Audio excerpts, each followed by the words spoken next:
Bonjour et bienvenue dans le deuxième module du cours en ligne intitulé Produire des notes de politique efficaces.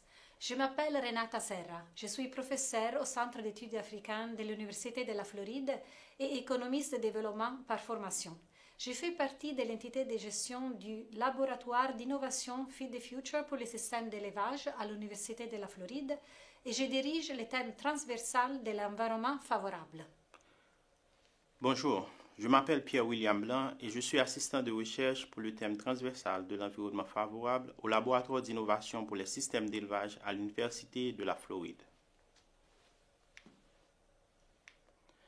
Le module 2 de ce cours se concentre sur comprendre les principes du processus de validation d'une note de politique, examiner les meilleures pratiques pour mettre en œuvre une stratégie de la diffusion efficace d'une note de politique, apprendre à utiliser les outils pratiques pour évaluer l'impact du processus de validation et de diffusion d'une note de politique.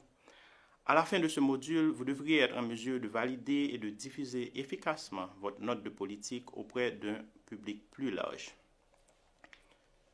Le plan de ce module comporte 3 sections. Nous expliquons tout d'abord ce qu'est la validation d'une note de politique, pourquoi et quand valider une note de politique, les étapes du processus de validation d'une note de politique. Ensuite, nous expliquons ce qu'est la diffusion d'une note de politique, pourquoi et quand diffuser une note de politique, ce qui caractérise un bon processus de diffusion, et enfin, nous partageons des outils pratiques d'évaluation de la diffusion d'une note de politique. Commençons par la validation d'une note de politique. La validation d'une note de politique se définit généralement comme le processus consistant à s'assurer que la note de politique satisfait les conditions requises pour produire l'effet escompté. Les recherches sur l'efficacité des notes de politique montrent qu'une note de politique a plus de chances d'avoir un impact lorsqu'elle est centrée sur les besoins des décideurs politiques ainsi que des parties prenantes. La raison de passer par un processus de validation est donc simple. En tant que chercheur, chercheuse, vous voulez vous assurer que la note de politique aborde un problème pertinent auquel votre public cible est confronté et qu'elle propose des options réalistes que votre public cible est susceptible d'adopter. Quant au timing du processus de validation, cela peut commencer à n'importe quel moment entre la production d'un projet et la finalisation de la note de politique. Bien que le processus puisse être long, les résultats en valent la peine. La validation de votre note de politique peut se faire par le biais d'un n'importe quel processus participatif entre votre équipe de recherche et le public cible principal. Un atelier de validation est la méthode préférée pour mieux bénéficier et apprendre de l'interaction des différentes parties prenantes. Mais la validation peut également se dérouler selon des modalités asynchrones, notamment par le biais d'échanges de courriers électroniques. Au cours du processus de validation, les participants peuvent faire des remarques concernant les aspects du contenu ou du format, la faisabilité des recommandations, les cibles et stratégies de diffusion potentielles. Ici, nous partageons les leçons d'un exemple concret d'atelier de validation d'une note de politique. Cet atelier s'est tenu à Kampala le 30 novembre 2022 pour le projet promouvoir la participation des femmes dans les chaînes de valeur des vaccins pour les bétails au Népal, Sénégal, Ouganda, financé par le CRDA Canada. 3 leçons ont été tirées de l'atelier, relatives à la nécessité d'engager dans le processus de validation les bonnes parties prenantes qui sont vraiment intéressées par la politique en question, impliquer activement les participants dans un processus participatif. Cela veut dire qu'il faut éviter de parler en tant qu'organisateur et il faut entendre les voix des parties prenantes. Éviter d'inviter une foule dans le processus. Le nombre de participants doit être limité 10 à 15 au maximum pour permettre une bonne discussion. Les diapositives suivantes concernent la diffusion des notes de politique. La diffusion d'une note de politique peut être définie comme le processus consistant à partager largement une note de politique et à la rendre accessible à un public cible par le biais de différents canaux de communication.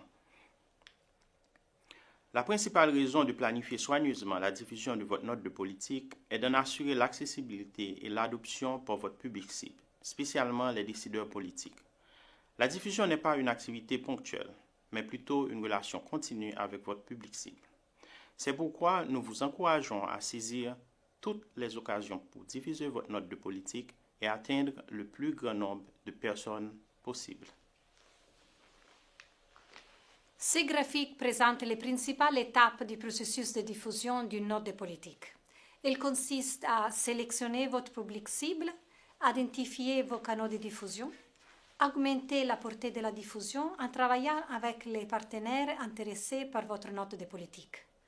Nous allons maintenant examiner chacune des étapes à tour de rôle. Il est important de déterminer avec soin votre public cible pour garantir l'efficacité de la diffusion de votre note de politique. Vous pouvez tout d'abord identifier votre public principal, c'est-à-dire les décideurs politiques visés par vos recommandations politiques. Ensuite, il peut y avoir un public secondaire qui comprend des groupes d'intérêt, des agences gouvernementales, des journalistes, la société civile ou d'autres organisations qui pourraient bénéficier des résultats de votre recherche et de vos suggestions. Pour vous assurer d'atteindre un plus grand nombre de parties prenantes, il est important d'envisager un processus de diffusion varié et inclusif, en utilisant différentes formes de médias et de canaux de communication. Vous pouvez identifier un canal et une stratégie de diffusion pour chaque sous-groupe de votre public cible. À titre d'exemple, une étude sur l'efficacité des notes de politique a révélé que la stratégie de diffusion la plus appréciée par les décideurs politiques était l'envoi des notes de politique quelques semaines avant un atelier de travail par le biais du courriel personnalisé. La diffusion est plus efficace lorsque nous travaillons avec une série de partenaires pour faire circuler la note de politique et étendre sa portée. Il s'agit notamment des personnes influentes au sein de la communauté, des leaders d'opinion de votre communauté professionnelle, des collègues dans d'autres organisations et agences, et enfin des réseaux informels.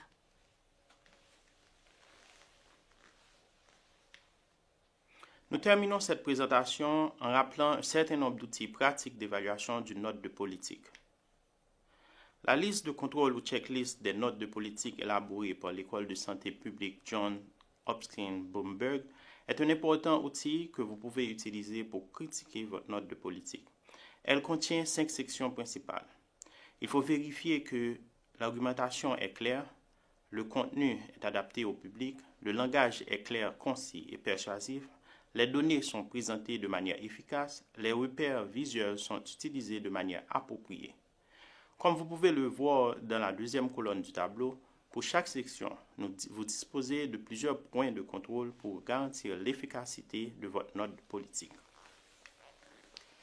Vous pouvez envisager d'utiliser les éléments suivants pour évaluer la portée et l'efficacité de la diffusion de votre note de politique. Une enquête en ligne auprès de vos parties prenantes et des participants à l'atelier pour recueillir leur avis sur l'utilité de la note de politique. Un suivi de la couverture médiatique, c'est-à-dire le nombre de fois où votre recherche ou vos messages ont été cités à la radio, télévision, dans la presse écrite, etc. Un enregistrement du nombre de fois où les décideurs contactent votre équipe pour demander des informations. Le contrôle du nombre de téléchargements et de consultations de votre note de politique sur le site web où il a été affiché ou publié. L'utilisation de Google Analytics pour suivre les citations de votre note de politique dans d'autres articles et publications en ligne. Ceci conclut le module 2. Nous espérons que vous utiliserez ce que vous avez appris ici pour améliorer le processus de validation et de distribution de votre dossier politique. Ceci marque également la fin du cours, produire des notes de politique efficaces. Pour recevoir votre certificat de fin de cours, veuillez compléter l'évaluation des connaissances à la fin des modules sur la plateforme UF-IFAS. Nous vous remercions de votre attention et vous souhaitons beaucoup de succès pour rendre vos recherches plus pertinentes et plus facilement accessibles au monde politique. Au revoir. Au revoir.